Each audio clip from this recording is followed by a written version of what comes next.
Can you feel the power? Can you feel the power? Feel the power, a devil inside. Positive Power 21.org Internet Radio. You are listening to ROYCE Live Worldwide Podcast. Hey, my name is Davis and I'm from Haiti, but I live in Dominican Republic. I'm here, Positive Power 21, ROYCE Live Worldwide.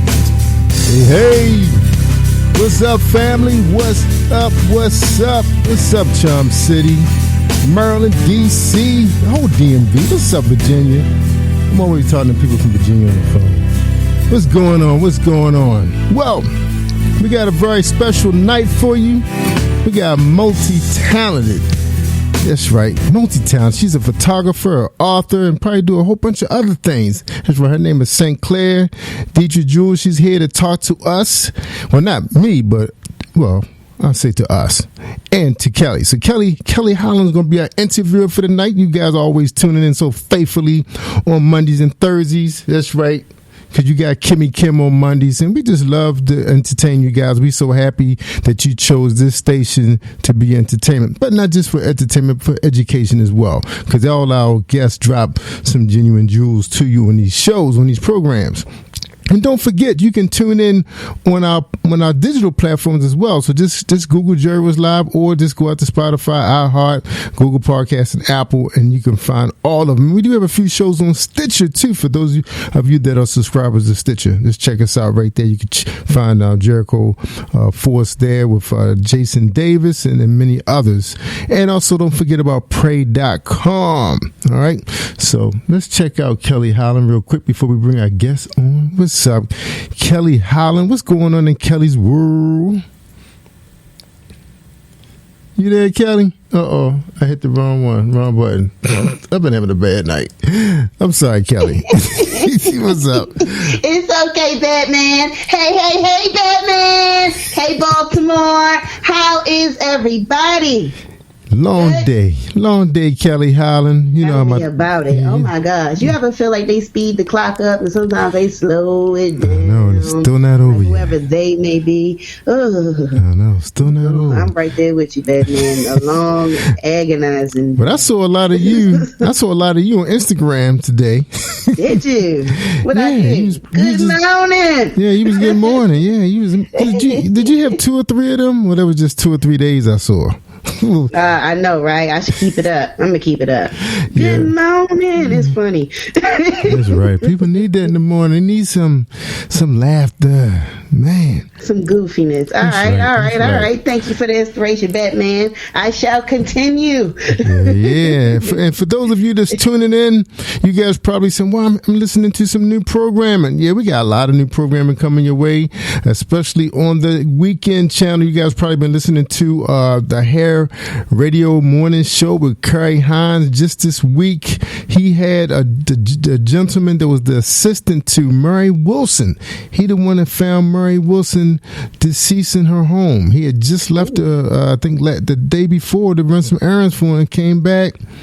Man, what a story, man. It was so chilling listening to that story, and it's been affecting him to this day, you know, because he was so fond of her. She was taking him some places, you know, he'd never been before, you know, as far as the celebrity world is concerned. So anyway, and also you can catch the story. One of the stories too, we aired, he interviewed Prince hairstylist. Yeah, man, she could tell a story. You know how some people can tell great stories? She was good. She was really good. I had to tell my wife about that one. She was, and she actually confirmed that story with David Chappelle. Remember that joke that David Chappelle had with Murphy, Eddie Murphy's brother, and they said they was over at Prince. Yeah, they was over there. Yeah, they was at Prince's house. Blouses. Yeah, eating pancakes, and then Prince said, "Let's go play some basketball." And they was like, "What?" She was there. She was there, and she said they saw the joke, they saw the air I think on Comedy Central, and they were all laughing, and Prince was mad. She said he was mad. So she said, Prince, why you mad? He said, yeah, you laughing. She said, we're not laughing at you, we laughing with you. He was like, yeah, right. That was funny. That was funny. Didn't even change his clothes. He just went ahead and started balling right after rehearsal. Heels and all. She said he was balling too, because they said he was a basketball star in high school. You know, I had no idea. It's always the little ones, right? Just like Kevin Hart. So he was a baller, man. So he was turning them dudes up, man. So anyway, you got to tune in. Most of those broadcasts start around lunchtime, so you catch us at noon. Those broadcasts, and you catch also Fire with Ron E. Jefferson. He brings some very intense testimonies with people, you know, in the Christian community. And man, these stories are chilling also. So you got to catch Fire, and we have a whole. You can go to their channels if you want to just play catch up, because he has like a lot of episodes. He probably got about like 100 episodes. So go on out there and check us out. We got 10,000 episodes. That's right, on our 25 channels. So help yourself. If you're a person looking for content, you're trying to build your station and run 24 hours, help yourself. The more listeners, the merrier. And we appreciate you. All right, Kelly Holland. I'm so excited to have you interview this guest. I was actually I've been part of the Black Author group page for a while, and I just somebody pinged me or something. I happened to went out there and then I reintroduced myself, and people really responded pretty fast too. You know, we was telling them we had a little television going on, a little radio, and we like to help get them out there, you know, get their name. And sometimes, you know, people gotta remember too, sometimes when you're helping people get their name, and you're not necessarily going to see the success of a lot of sales. But the thing about people getting to know your name, you know, people don't always buy the first thing they see or first thing they hear. They want to see you for a minute, get to know you. So we do have radio and television tours set up so our audience can get a chance to see you. And it usually takes about 2-3 months by the time you get to Kelly Holland's TV show. Amen. And many others. So, you know, come join us. We're on many cable platforms and other streaming platforms. And once people Google your name, you got their footprint. That's so important to have the digital footprint. Because people, when they hear your name, they're going to look you up and see how long you've been around. They want to make sure you're not a scammer. That's right. Google me, Barbara. They want to make sure you're not a flim-flammer and a scammer. Exactly. Yeah. So they're going to check. Yeah, they're going to check you out. See how long you've been on YouTube and how long you've been doing this thing. You know, whatever you're doing. So that's so important because it shows if you're legitimate. You know, like some of us don't have LinkedIn pages. Y'all don't have YouTube channels. You don't have Instagram. You barely have. You change your Facebook page name, and we don't even know what your name is now. So you got to be consistent. You got to keep that thing going, man, so people could trust you. You know, just like the earlier broadcast had Dr. Shirley Clark, and she specialized in prayer and manifestation. But you know, if you ask God for something, he gonna respond back to you. Get your stuff in order. Yeah. That's what he gonna say. Get your stuff in order. All right, Kelly Holland, I had enough talk. I'm gonna let you guys talk. No, man, I'm feeling encouraged. No, yeah, I was feeling it. I was feeling it. Yeah, man. Yes. And the spirit is on you. Yeah, I said, right. let him move. But I'm just gonna say, the Black Author page and many others. I've been in some groups with people with disabilities, special ed teachers. I'm actually joining those clubs, getting to know these people, because I think everybody should have an opportunity and a right to be able to share their space, because there's a lot of people that's in those spaces not heard. You know, people who living with disabilities, people who living with parents with Alzheimer's. You know, people are really going through some stuff right now, and sometimes it's encouraging when you hear someone that can lift you up that's going through the same thing you're going through, but they doing it the right way, or they doing it the way that you could be doing it, and you can still talk and be friends. Because you can't be friends with the people you used to be friends with, because they moved along in a different space, and now they driving around an expensive car, and you barely keeping yours on the road because you got to spend your money taking care of your family. So sometimes you got to find people that's in your space so you can continue to enjoy this thing called life. You know, Amen. Yeah. You can't. Come on, Batman. You on the road? I think this is your show tonight. I'm gonna take the back seat. I know. I gotta hear St. Clair though, because she's kind of in that space I enjoy so much. That's photography and cinematography. So we gotta listen to her. So let's bring her out. St. Clair, I was almost the guest. Amen. Kelly almost made me the guest. Almost. So sorry. How you doing? Welcome. The late night. I'm great. How are you? Great. Hello. Yeah, hello. Hello. Welcome. We are so happy to have you here. Thank you for joining us this evening. Of course. Thank you. I'm really excited to be here tonight. Yeah, the pleasure is ours. That's right. I am so excited to interview you. Batman, you did a great job setting up this, and he's the greatest producer ever. We should have a National Producers Day. Right? Do they have Producer Day? Maybe Sinclair, no. Do they have National Cinema Guy Day or Producer Day?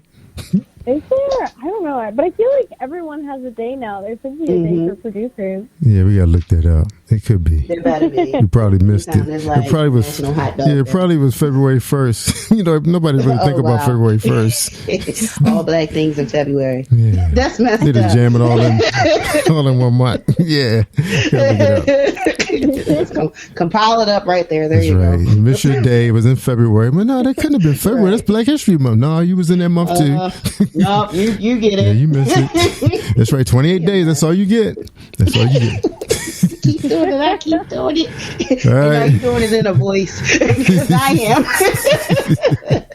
All right. Well, look, you guys have a great day, a great show. I'm right here on standby. Thank you, baby. Amen. Thank you so much, so much, so much. And thank you again for joining us, Miss St. Clair Detrick-Jules. I'm so glad you were able to be with us this evening. Please let our listeners know who you are, beautiful, and what it is that you do.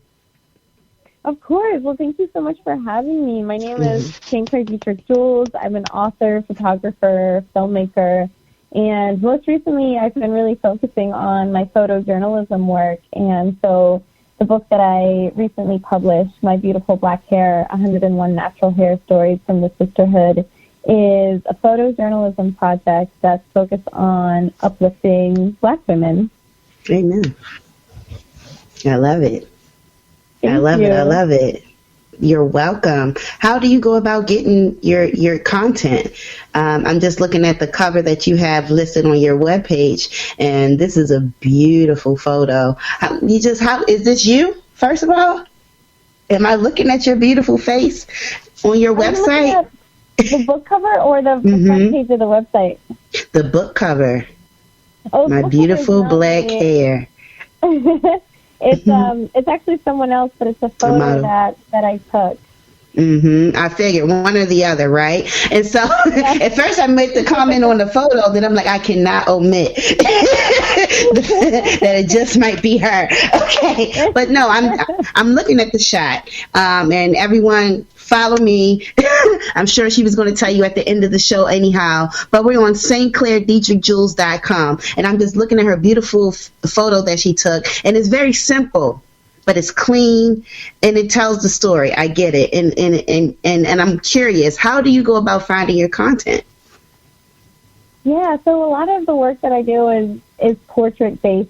So photos of other people, which makes it fun because it's a collaborative process and I'm always meeting new people. But it's also hard because, I'm always relying on other people to agree to meet up with me. But luckily, especially now, I feel like so many people are open to getting their photos taken. And so for this project in particular, I just was constantly reaching out to Black women with natural hair and asking them if they wanted to be a part of my project. And then whenever they said yes, I said, okay, awesome, let's find a time to meet, And so the content that I take, the photos, I love experimenting with different places, different backgrounds in nature, in front of murals, in front of landmarks, all different kinds of places. And so I try to be creative with the content that I do.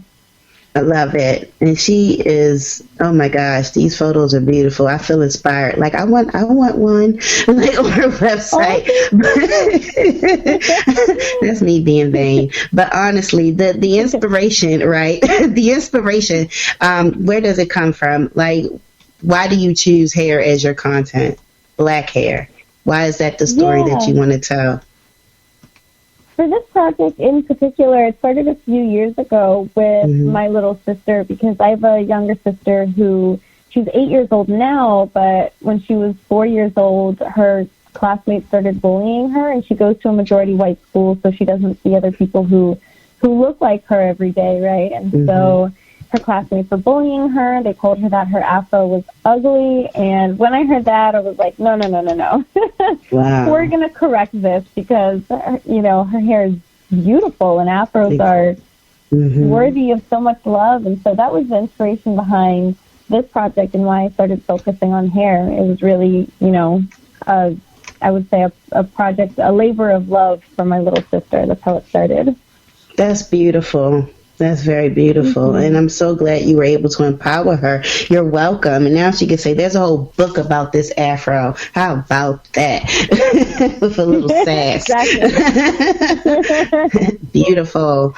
Beautiful. As I peruse, I see that you take a lot of time to focus on multicultural people and that you're also calling out as the community helper in this way. You're photographing their experiences. Have you always delved into this area of service when you wanted to focus on your content? Not necessarily. I mean, when I was younger, I wasn't as passionate about social justice as I am now. But after sort of my college years and just there was so much activism on my college campus, and I really started learning more about injustices going on in the world. And that's when I really decided that I want to focus my work on marginalized groups. And I think that with photography and film, it's a really cool way to do it because it humanizes us, right? Those of us who are part of these marginalized groups. Absolutely. When you're out there for a natural cause, of a social cause, what type of artifacts do you bring, and what type of media is it that you're trying to definitely bring to the focus of everyone? I'm just curious, like, how does that actually work? You see it. I'm not the person that's out there, so I see it. But I'm grateful that you want to show it all and make sure that we are a part of it. Like, what is it that you make sure that you have to have with you? Like, how are you seen and focused? Like, what is it that you do? Or is it just with the movies? Like, hey, this is how I want you all to see the work. You mean in terms of... You mean, what do I bring with me when I'm creating my content, when I go take photographs and videos? Exactly. Like, is there some type of theme? Like, how do you do it? Like, where's the inspiration coming from? Like, was it always just immigrants and social justice? Has it ever been for any other causes? Oh, yeah. So, I mean, I think that, in terms of immigration, my dad is an immigrant from the Caribbean. He's Afro-Caribbean. And I grew up in Washington, D.C., which obviously has such a huge immigrant population. And so I think... Oh, my gosh. I think, yeah. Like, is there one that you could pick? Or, like, I don't know. It's like you turn down this street, you got this music, this food, and I love to learn cultures that way. D.C. is definitely a melting pot. I think it's a great place. I think D.C. is the UN, It's the United Nations. I love it. But you said you grew up in D.C.?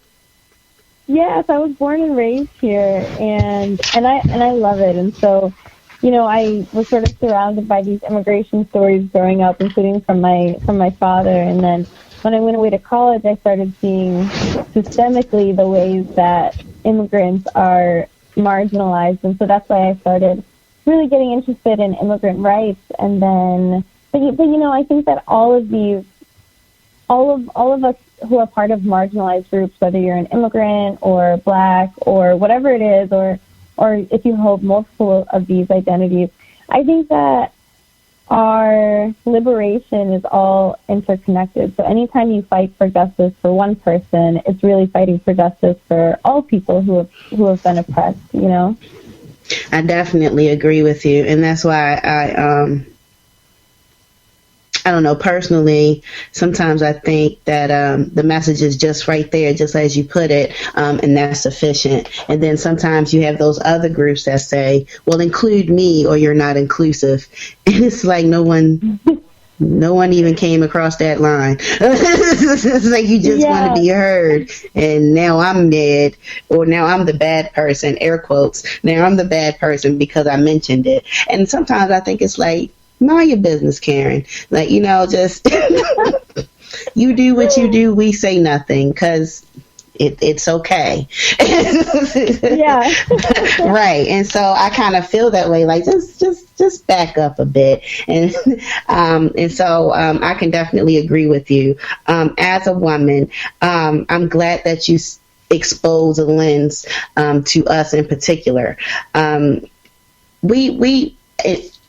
a woman, you can tell our audience there's things that you go through outside of your work. We all have that. And then we have to pull ourselves together, live within some type of stereotypical, I'm a woman, this is my duty. I don't know. What does that look like? I don't know. Because I still take out the trash. Like, are there norms now for women nowadays? Do you think so? It's like, I don't know. Is it like I have to make dinner or I'm not the mom? Or like, is it something like that? Like, I don't know. But like when you're doing these things and then you have to be creative and then you have to produce content and you have to put forth something that is new projects. Is it easy to put your personal stories into it, or do you have inspiration outside of that? Well, I mean, I think I definitely put my personal story into things. I feel like I like to bring all of myself into whatever space that I'm in. And okay. Like so we're transparent. Yeah. Mm-hmm. And I feel like with photojournalism and with documentary filmmaking, it sort of lends itself to this environment of always bringing our full selves where we go, and even in terms of the gender roles. And I'm not a mom yet, so I don't have any parenting duties, but I sometimes yeah, I know, right? Yeah, I imagine that's going to be like a lot of work. So that's also why now I want to get a lot of my art stuff out there, but before I have kids and sort of dedicate my life to them. But yeah, mm-hmm. So I really do try to just be myself at all times, and I think that when I share myself and my story and who I am, I found that other people are more willing to open up to me when I'm interviewing them. So that's been nice. Awesome. So what is your story? Because I see on your website you have the 30 days and 30 stories. Is your story a part of this series?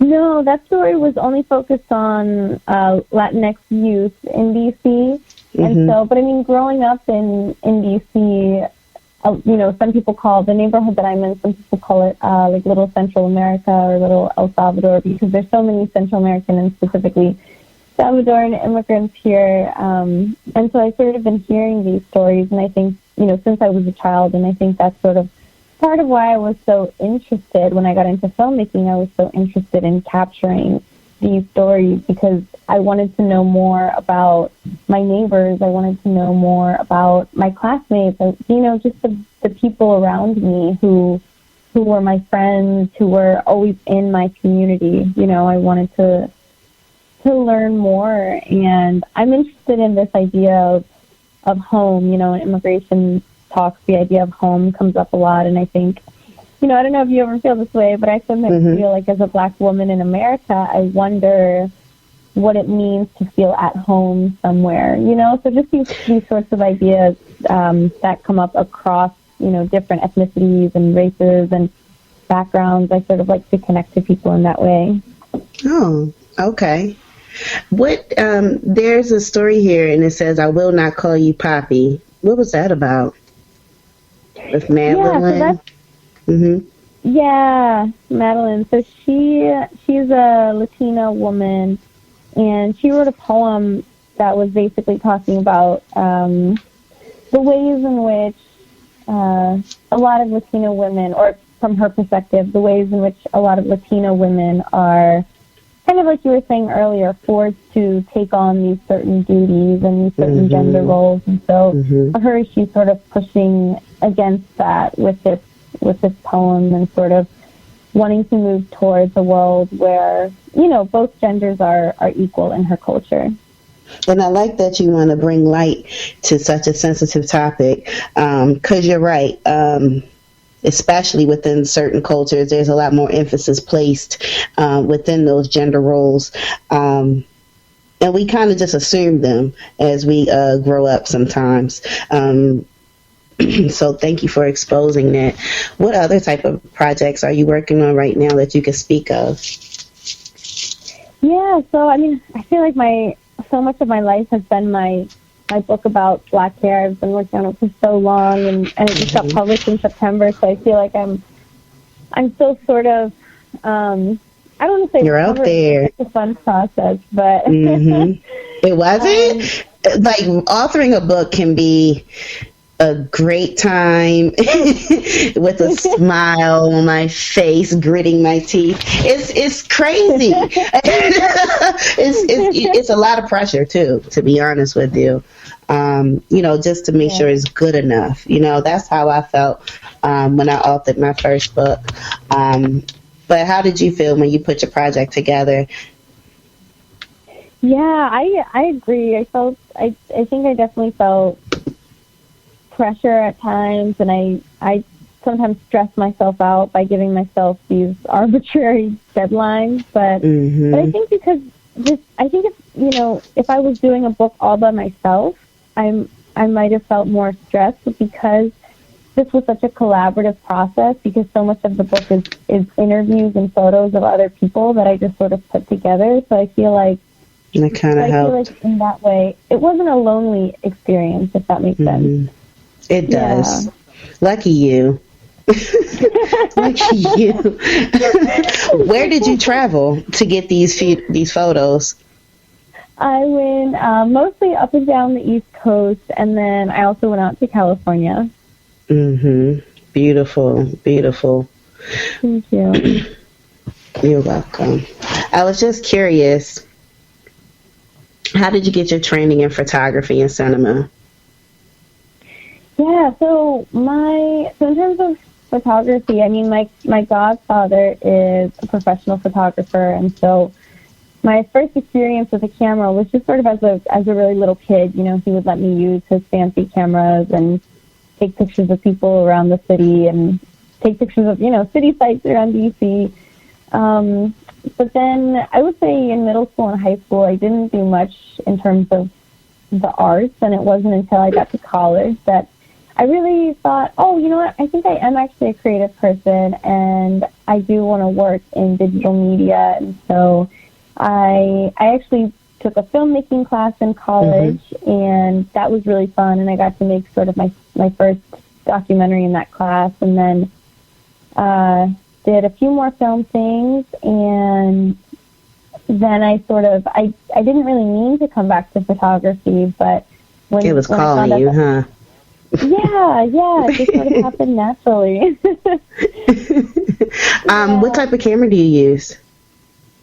I actually, photographers will probably laugh at this, but I use it's a really old camera. It's a Canon Rebel T3i.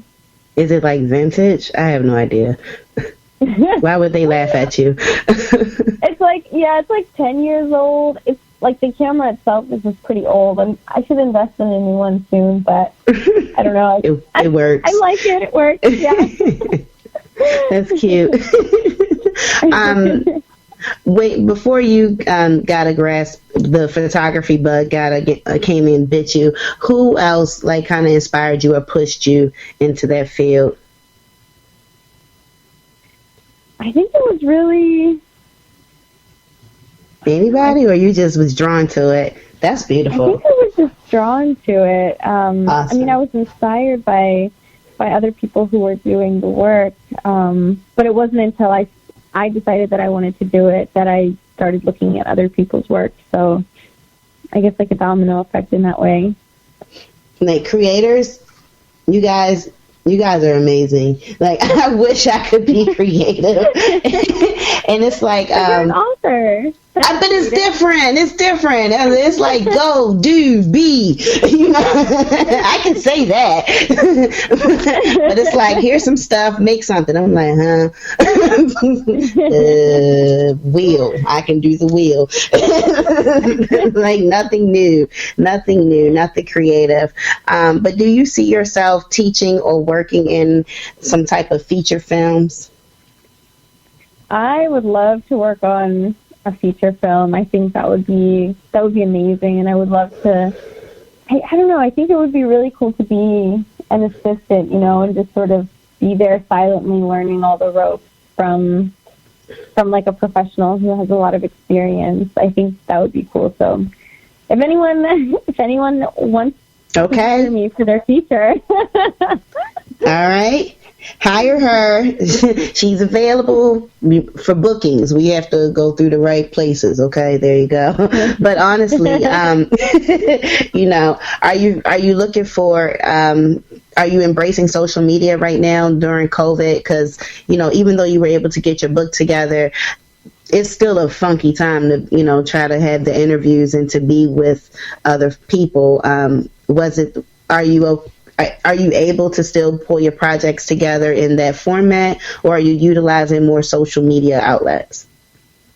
Yeah, it's kind of strange with you know, COVID and a lot of things are virtual. But what I've been doing now a lot of is I've been you know, for the interviews, I've been doing interviews over Zoom, so it's been helpful. Mm-hmm. And then I've been connecting with a lot of people over Facebook too. Like Jerry was saying, we connected over like a Black authors networking page on Facebook. Mm-hmm. So I feel like I've met a lot of really cool people through social media, and I want to tap into that more as well. Awesome.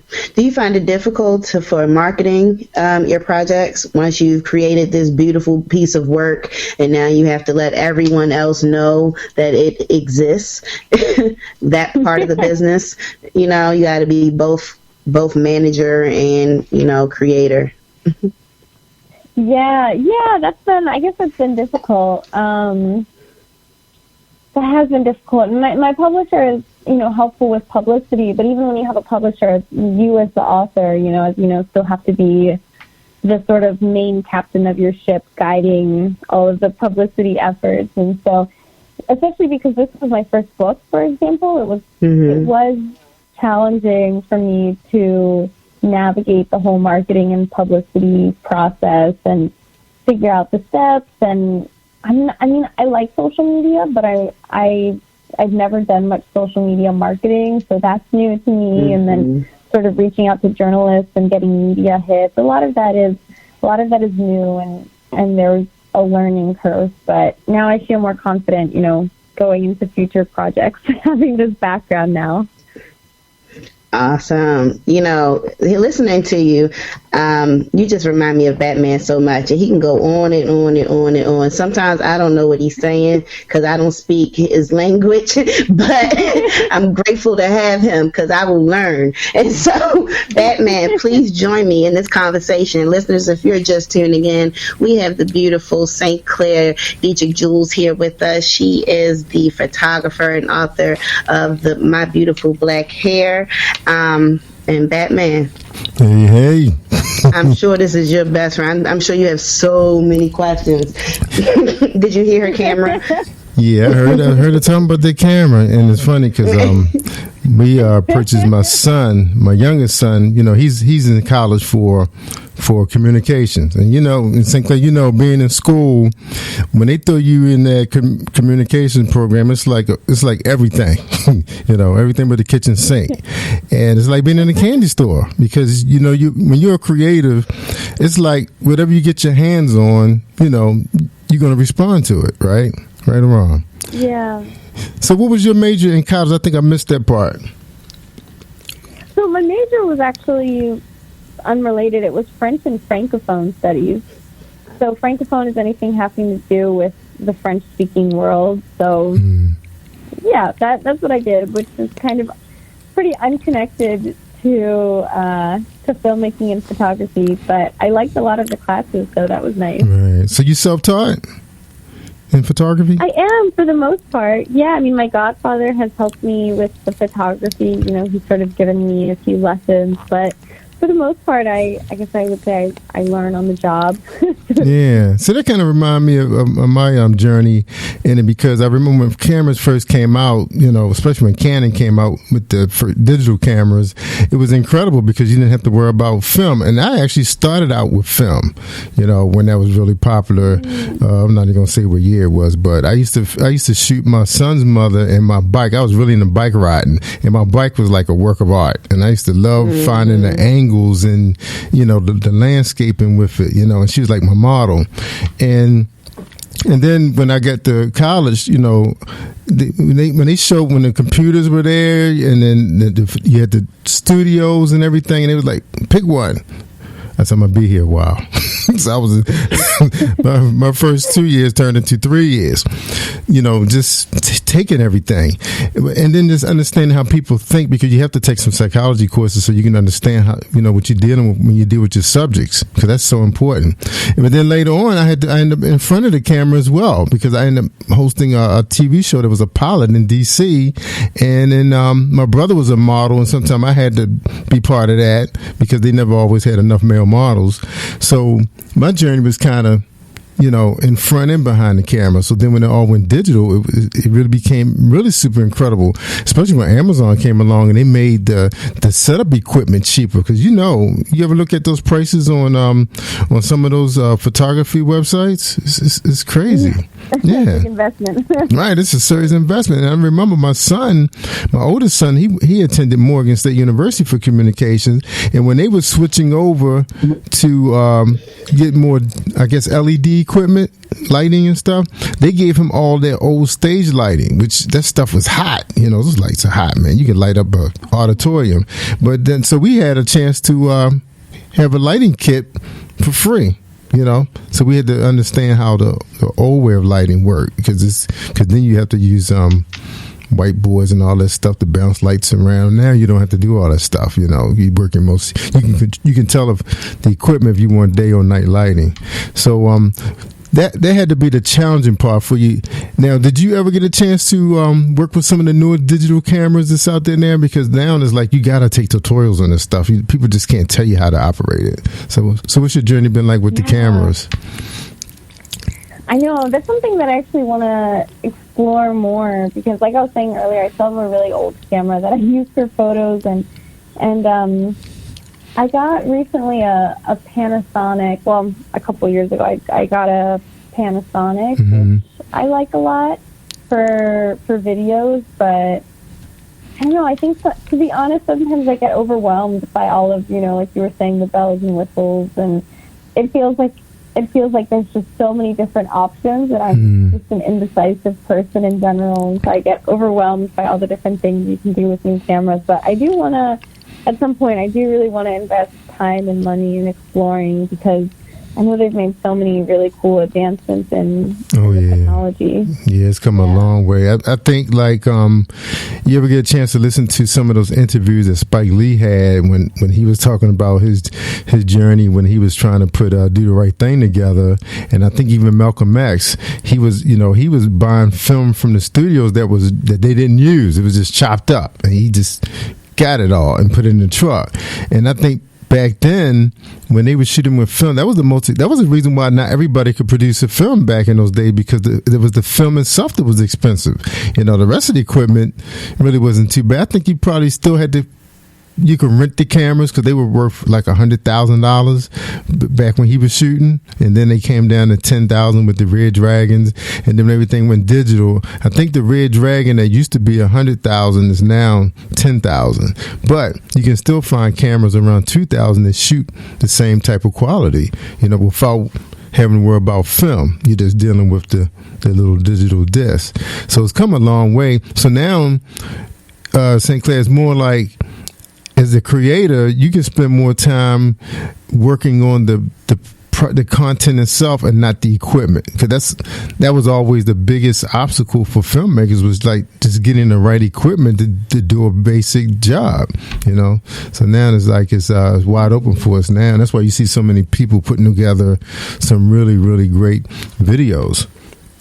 And they help you out too, because you can buy stock videos to help you out with some of the areas that you don't have time for. Yeah, and I've done that before. I've used a bit of stock footage before. It is super convenient, and I love that. Yeah, like you were saying, that everybody can, everybody, even if it's just a camera on your phone, everybody has access to videos now. That's right. Like a movie. That's right. Good quality too. Now it's just about putting out good material. Now you just can't, sometimes you sit there and look at some of those movies like, wow, this storyline is awful, because now they have, it's because they can get the equipment so quick. They can say, hey, my boy got a camera, I'll get him to shoot it. But it's like they don't really spend a lot of time with the content to me, except for your drama. Then they never the TV dramas will always be good, especially your police drama, your detective dramas. They don't pull back no punches on those. You guarantee. But some of your other stuff out there, I think, especially with the big stars, they just try to throw them in a quick movie to make some quick money. They just trying to green light a movie because of the actor. That's when you can start seeing the content itself, the writing suffers. Okay. Yeah. So, I agree. So I think they got to be real careful with that, because even myself, I could shoot a whole puppet show myself in a music video, but if I know help, right? One person could do all the work, but before you needed a sound guy, a lighting guy, a boom grip man. Now you don't. You just two people, because my son and I have shot concerts as well as stage plays, just us. That's how easy it is these days. Yeah. Wow, that's amazing. Oh yeah, and we was learning on the job too. Took some classes on YouTube. Matter of fact, YouTube, for those of you that's out there trying to get into film and you want to do good work, YouTube. Once you start looking at some of their reels and some lessons or tutorials, they start sending you really, really good stuff. I was watching so much of it. Eventually, I ended up in classes with Spike Lee and all. I think Steven Spielberg had a piece out. It was a couple of prominent directors that was like teaching classes on specifics. Like his sound. That's really important. A lot of people don't understand how important. Because one thing I tell people all the time: these cameras, they see well, but they don't hear well. Yeah. So you gotta, so you gotta be really, and that was one of the struggles, Kelly, when I first got into television, was that with Paula now, because Paula has a real small voice, she's not loud like you. I had to put the mic in. Yeah, the mic had to be like around her neck, so people could hear. Yeah, everybody else was loud but her, so I had to give her a separate feed. So it's like that was a really good learning experience, because you never know when you're shooting a production. Especially a stage production, you got one actor that has a small voice, and you still got to have the equipment to be able to pick it up and go back later and post and work on it. And so how you feel about that too, St. Clair, working in post, pre-planning, things that could happen and go wrong and having your backup plan. Have you been at that area yet where you have to really think it all the way through before you went into production? Yeah, sometimes, yeah. Then sometimes I get frustrated with myself if I don't plan it out enough, or if I haven't taken into account like the sound or the background noise or something, and then I get all this footage, and then I go into post, and all of a sudden it's like noisy, or there's something obscuring the vision, or it's a little blurry or something like that. So I try to come in prepared so that I won't be mad at myself for having to do all these edits and post-production, because I feel like it's always easier to take the precautions ahead of time, as opposed to fixing it afterwards. Exactly. I used to always wonder why photographers used to have like 3 cameras on them. I thought maybe because they can switch if I had to change film. It's because they have them with different settings. Depending on close shots, far away, and so forth. So they have to worry about popping the lens off and changing the setting, and then they go back and say, "What the heck did I do that?" Because it's so easy to change the settings on these things because they're so sensitive, very sensitive. Especially the touch screen. Yeah, they touch screens now, and it's a beautiful industry. I mean, I love both television and film, and most of all, I love editing too. But I only like editing because I'm editing my own work. If I had to do somebody else's work, it probably would be a little frustrating, because no matter what, you got to make it look good. I feel the same way. Yeah. So let me ask you too about. I know Kelly touched a little bit about the pandemic, so we got a few more minutes left. I know for us, we had to change with what was going on with, going from in studio to remote television shows. Right. And of course, everybody, all the big studios are doing it, and I'm seeing them really take it to another level. And it's almost like being in school again, watching what these editors are doing to these remote programs, like, wow, look at that. How's it affect you, as a cinema and a photographer? Yeah, I mean, I've been doing a lot of things over Zoom, and last school year, I actually was working with this middle school. They were sort of the kids were doing this project, and the school wanted me to document it in documentary format, and so all of that was over Zoom, and that was my first time.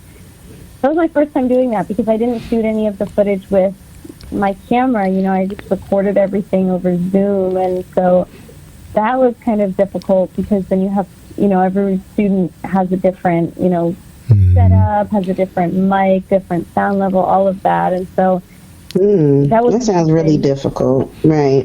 Yeah. How did you navigate that? Oh my. Yeah. I tried to add music so that you couldn't hear the sound difference. Yeah, that's always a go-to. That's a little trick. Yeah, the go-to move.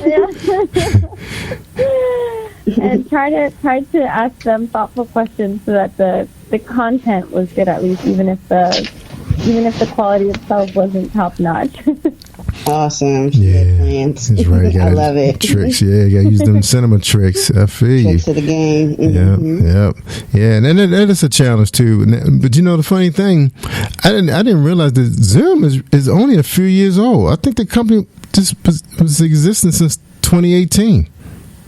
Yeah, they haven't been around long. Yeah, I actually saw. No. Zoom been around way longer than. No, I was actually watching Bloomberg yesterday, and the guy that actually owns the company, he was stuck in Asia. He just got his green card in 2019 and worked for Microsoft because they had a company, a video conferencing program that he worked on as a project manager called WebEx, and you probably see them because they actually were Zooming. Not Zooming, they were video conferencing Jimmy Kimmel's show. WebEx, and that was owned by Microsoft. So he ended up starting his own company. Started his own company. That's why we call you the Batman. Yep, only a few years old. I was shocked too. I thought that because we thinking about Skype. Skype been around for so long. I was thinking about Skype, and they still struggling, and Skype still haven't gotten it right. And now this guy, and I'm gonna tell you too, St. Clair. One of the things I like about Zoom is he separates all of the sound bites. Like everyone's video, voice audio is a separate file. Yeah. So when That's so convenient. Yeah, I love that. Oh man. There y'all go. Yeah. Doing that thing again. But you need that because you just know because this thing about Zoom is really some companies or television companies' primary way of filming now because everybody. But it's been a blessing to us too because we've been able to get guests that otherwise would be difficult to get because then they would have to travel to Maryland. Yeah, and they can just stay in the comfort of their own. So the people just need to invest a small amount of money to put together a small space to make it look presentable and lighting. That's it. Or a nice webcam. You have your little Zoom closet. Yeah. We really should just go ahead and get it set up. And I truly don't understand why we never really had more flexibility in our workspaces anyway. But I don't think this is something that we need to stop doing. But a Zoom closet sounds very professional. It's already set up. I think that's something that needs to become mainstream. Yeah. I mean, I think as people market themselves, because I was just watching Bloomberg again, is one of my favorite shows on Samsung Plus. Yeah, free Samsung. If you got TV, a smart TV by Samsung, they got a free enterprise. It's free everything. They got like 1,000 channels. But anyway, I was watching the show, and they was showing these Asian over in Asia. They use live to promote their products. Like this one girl had this little space in her room, and you would have thought she was in a store the way she had her bags lined up. It looked like it was a store, but then when they showed her, it was just maybe 4 feet wide.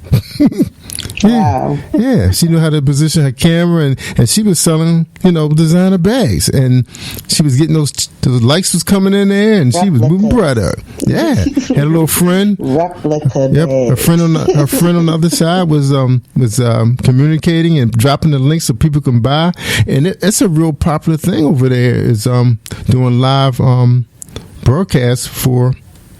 Selling merchandise. That's huge with them, and they use and they have really a lot of. This kind of was coming off like a game show.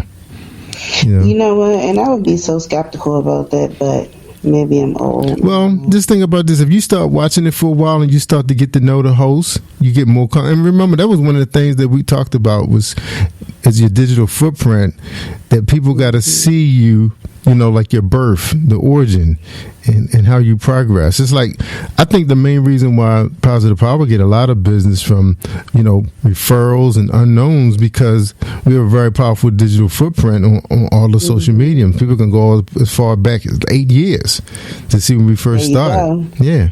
When I only had, what's your digital footprint? Yeah, is it powerful? 5 years. I'm working on. Yeah, you gotta get it out there. Yeah, sell that photography.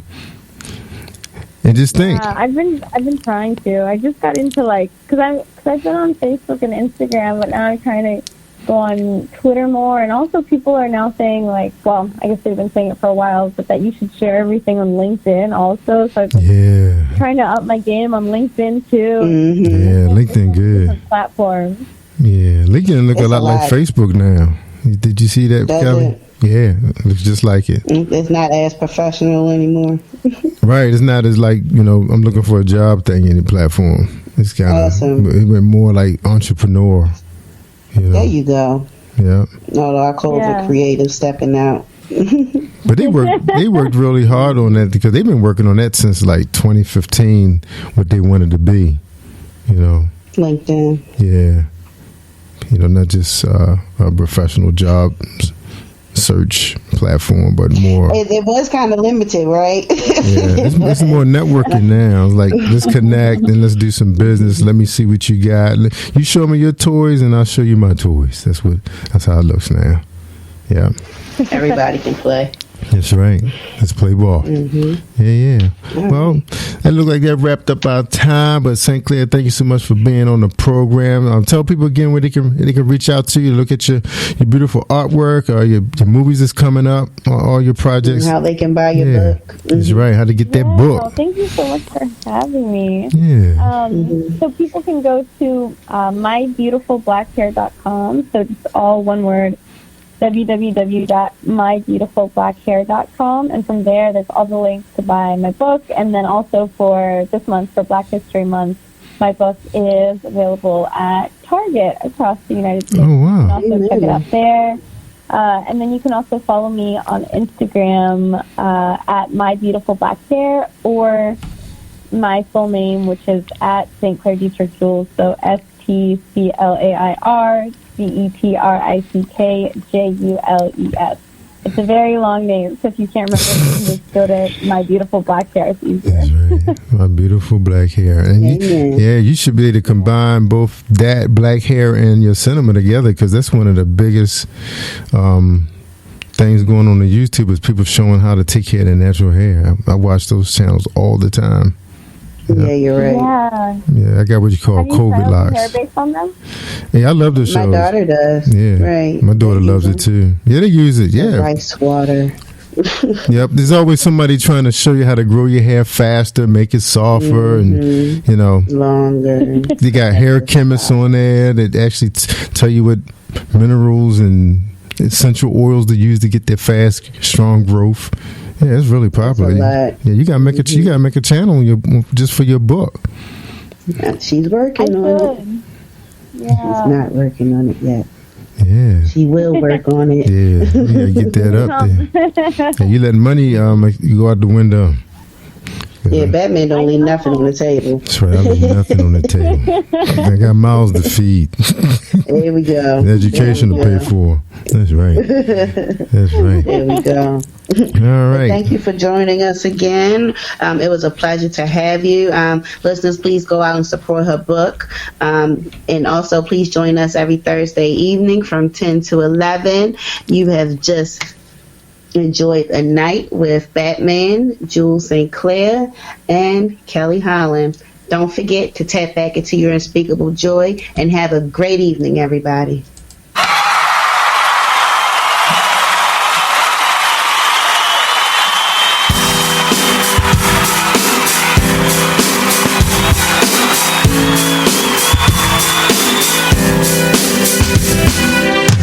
Can you feel the power? Can you feel the power? Feel the power, a double X. Positive Power 21.org Internet Radio.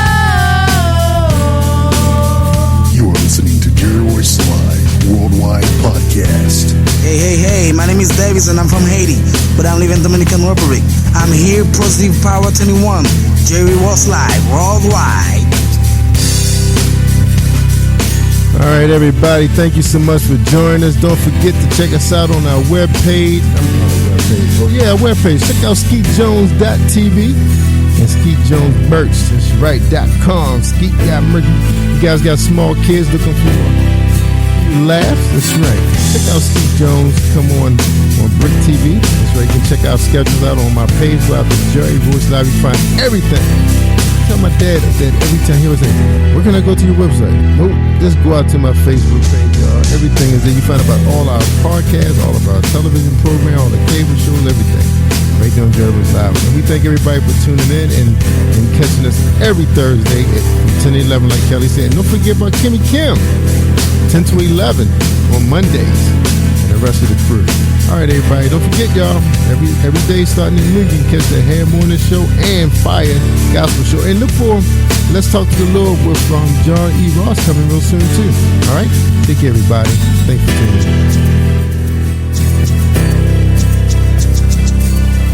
You are listening to Jerry Royce Live Worldwide Podcast.